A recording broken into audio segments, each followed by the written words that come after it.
Hi, and welcome to Elise Talks. Welcome to the third video in the Stress Mindset series.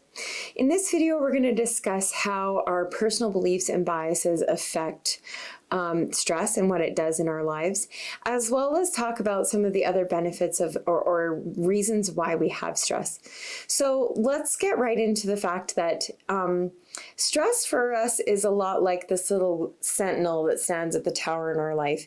It's very aware of the circumstances around us, and it's actually something that can quite often help to keep us safe. It's kind of like the adrenals are in our body, in the physical body, where they're always like, oh, is there something happening? Is there something we need to be worried about? It's the reason that we recycle so many negative thoughts all the time. If you've watched the video on meditation, you'll know what I'm talking about there. And if you haven't, you can go back and check the stats that I quote there.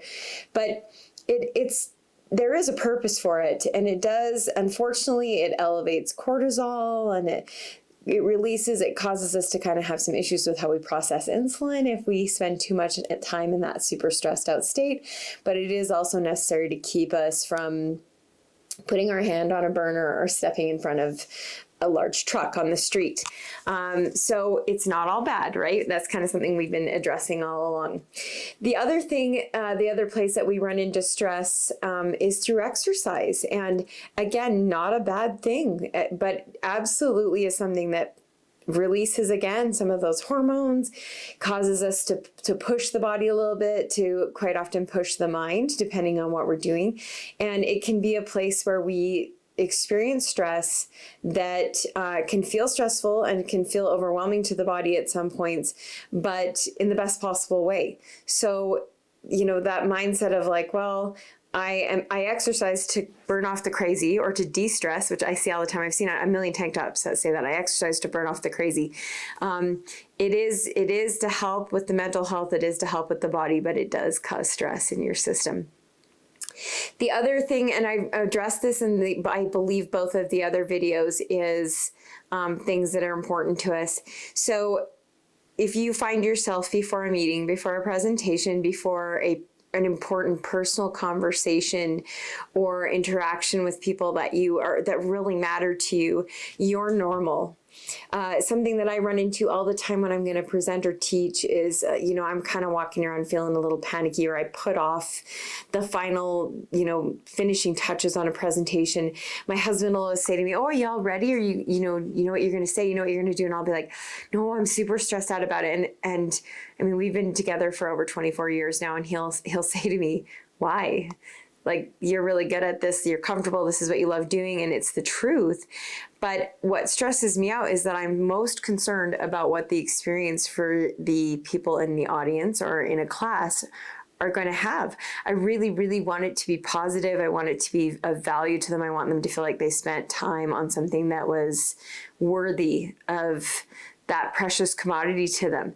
So, there's stress about something that is really of high value to me. And it's again, something that motivates me. It causes me to be a little more creative and to be mindful of what I'm doing when I'm presenting and when I'm working. And it in fact, usually helps me to have better performance. So again, not all bad, right? The last thing is our own personal biases and our own personal dialogue that we hear in our heads. I think that a lot of us hear, like that little sentinel, the guy on the tower watching to make sure that nothing bad happens to us. That same mentality can happen, but with negative personal talk. We can really have these beliefs about ourselves that quite often fall into a spotlight category where, oh my gosh, everyone's watching me, but I'm so bad at this and everyone's going to know, or I'm terrible in social circumstances, or I'm a terrible public speaker, or I'm bad at this, or I can't perform in this direction, and everyone's going to notice. And we get this dialogue that actually just accentuates the feelings of being stressed out and the experience around it. It's something that a lot of people who struggle with anxiety bump into this one a lot as well, because they have this belief that I am the anxiety, this is who I am, there's no way around it. One of my children struggles severely with anxiety, and we'll get very excited about an event coming up, and then when we get just on the outside of that event, or just, an hour away of something coming to fruition, there's this huge panic and this huge disbelief about ability to be social and to communicate and to even enjoy the event or have fun.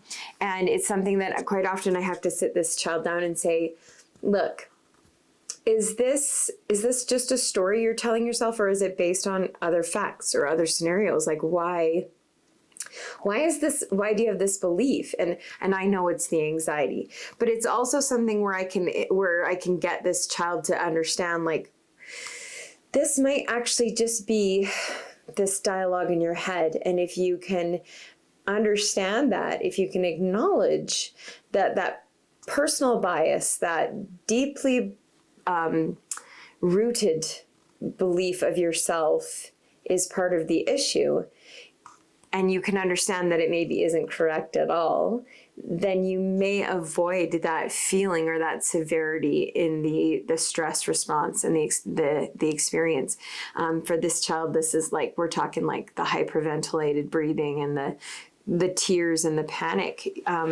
This is all just something that, again, comes back to these personal belief systems and some of the things that are going on in the mind. And if we can understand them, if we can break down biases, if we can understand why we think that, and understand that, in essence, a lot of the things that we believe about ourselves are things, in fact, they're just the story we've told ourselves. They are not based on the facts of how others feel about us or how we've performed in prior experiences.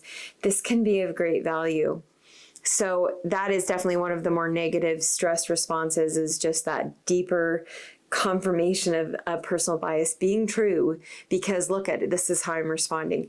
And I think if we can dig into that a little more clearly and we can understand the stress response, we can understand why we're feeling it, we are able to manage some of those self-beliefs and the physical responses that we have. I hope this has been of benefit to you. These are some really powerful things that I have learned for myself.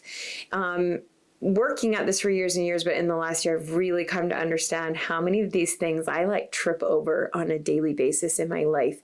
And it's been of great value to ask myself, is this just a story I'm telling myself today? Is this stress important to me? Presenting and teaching, going back to my example, that's like my favorite place to be. It's where I feel like the best version of myself. So I am truthfully puzzled when I feel so stressed out, concerned every time I get there. But I've taken a lot of comfort in understanding that it is because I love it so deeply and I feel so connected, and there's so much congruence for me in it. Take a deeper look, and something that can help with this is to make notes and write it down and see it on paper instead of it bouncing around in your brain, and examine it. See how it makes you feel. See how it helps you to value stress in some ways and manage the responses of it at other times when it's for the negatives, and move forward with that knowledge. That's, again, very powerful. So I hope that's been of benefit to you. If you have questions, comments, you're free to leave them here on YouTube. Or if you would like to contact me personally, you can reach me at elise@russellwellnessgroup.com, and feel free to check out that website. There's lots of interesting and additional resources on there as well. Thanks for joining me. Have the best possible day. Have the best possible stress response and mindset. Do the work, be mindful of it, and we'll see you soon.